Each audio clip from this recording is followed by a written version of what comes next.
Caroline, heading into Alaska, a lot of the focus and the talk was on this trilateral meeting between these three leaders. Can you explain how this went from a trilateral meeting involving President Trump to now the focus being on this bilateral meeting without the president first? Well, look, We know as of right now there is no ceasefire in place. We've seen Russia continue its attacks on Ukraine. What indications is the president getting from Putin that he wants to have this meeting with Zelensky soon?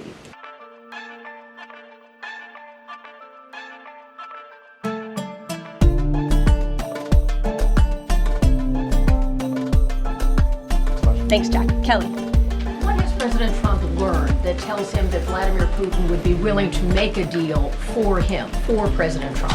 Well, the president has learned a lot, which is part of the reason he opened up this dialogue. The previous administration, who oversaw the beginning of this war, refused to talk. And President Trump has always said, in order to learn, in order to move the ball forward with diplomacy and towards peace, you have to have open dialogue. And so that's why the president has had several conversations by phone and, of course, an in-person meeting last Friday with President Putin. He also has talked to President Zelensky dozens of times, had him here at the White House yesterday, and he's understanding what both sides want, what both sides are going to have to give up. And he has always said, in order to get a good deal, both sides are going to have to walk away a little bit unhappy. So he continues to learn a lot throughout these conversations, which is why we've seen progress from both sides. And I would also just add, when it comes to learning and moving the ball forward, look at how both Russia and Ukraine have actually talked directly for the first time in many years, thanks to the efforts of this president in this administration. Specifically for President Trump, though, what do you think Putin's motivation is to try to do something for President Trump,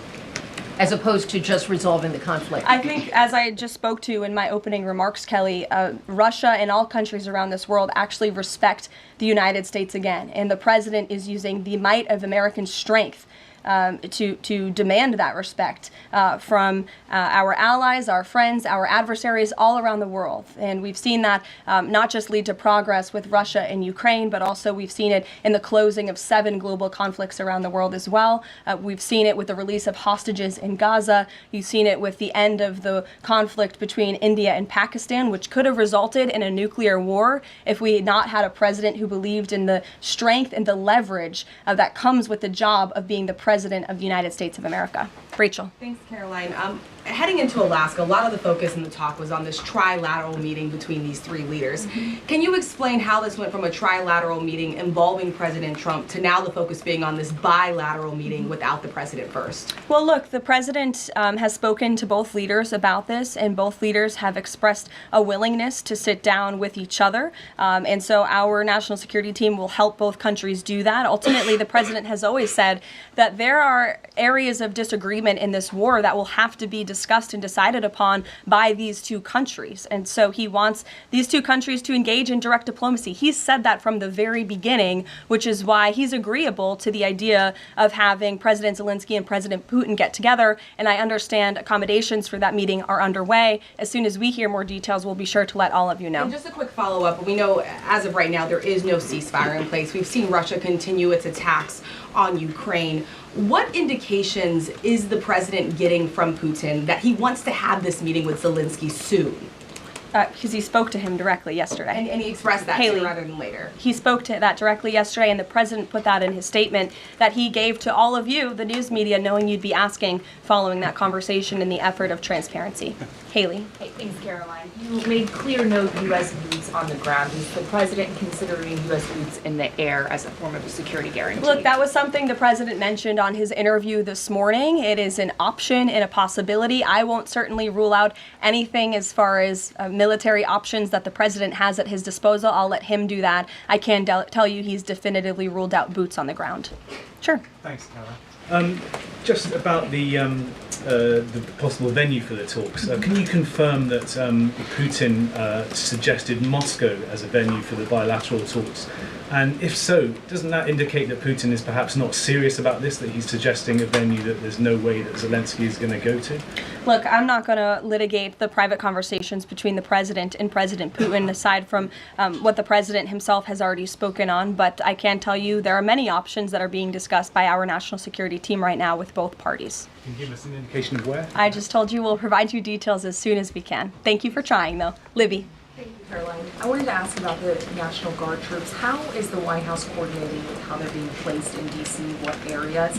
And then also, how long should people here in the district anticipate the National Guard to be on the ground patrolling the streets? I don't have a timeline for you, Libby, but we will keep you posted on that. I think the president, as you know, and this administration, he came to this briefing room with members of his cabinet to lay out the rationale and the reasoning for federalizing the National Guard here in Washington, D.C., and for our work with the Metropolitan Police Department to make our district safer. We've seen violent crime has taken the lives of far too many residents here in our nation's capital, and the president wants to make it safe again.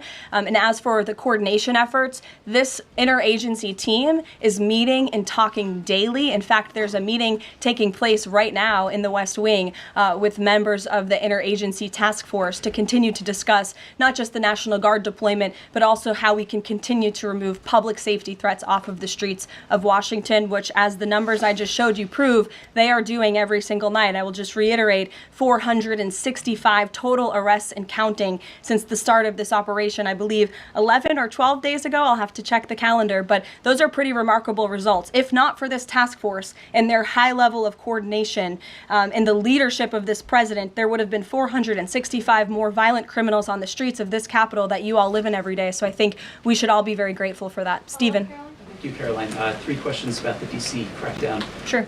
First, I was wondering if you could clarify something President Trump said. He mentioned getting rid of the slums where criminals live. Was he talking about tents or permanent residential buildings?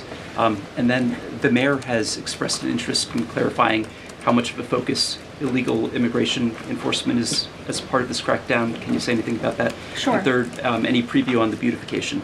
3 questions. I'll try to answer all 3 of them pointedly for you.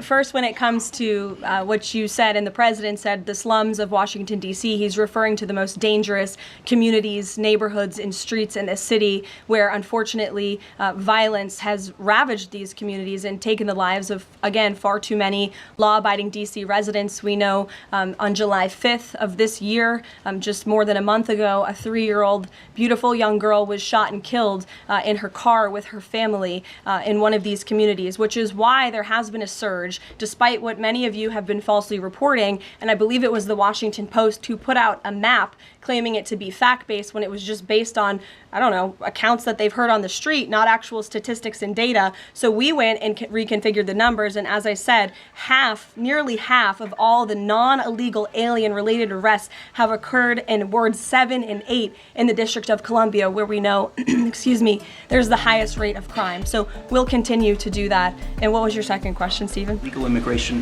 how much of a focus that is? Yeah, look, I mean, the focus is to make D.C. safe and beautiful and to remove public safety threats and violent criminals from our streets. If federal law enforcement, with the help of the Metropolitan Police Department, come across illegal aliens, of course, we are going to abide by this administration's policy of law and order, and we are going to remove illegal criminals from our nation's capital. They will be detained and deported, just like they are in every other community across the country.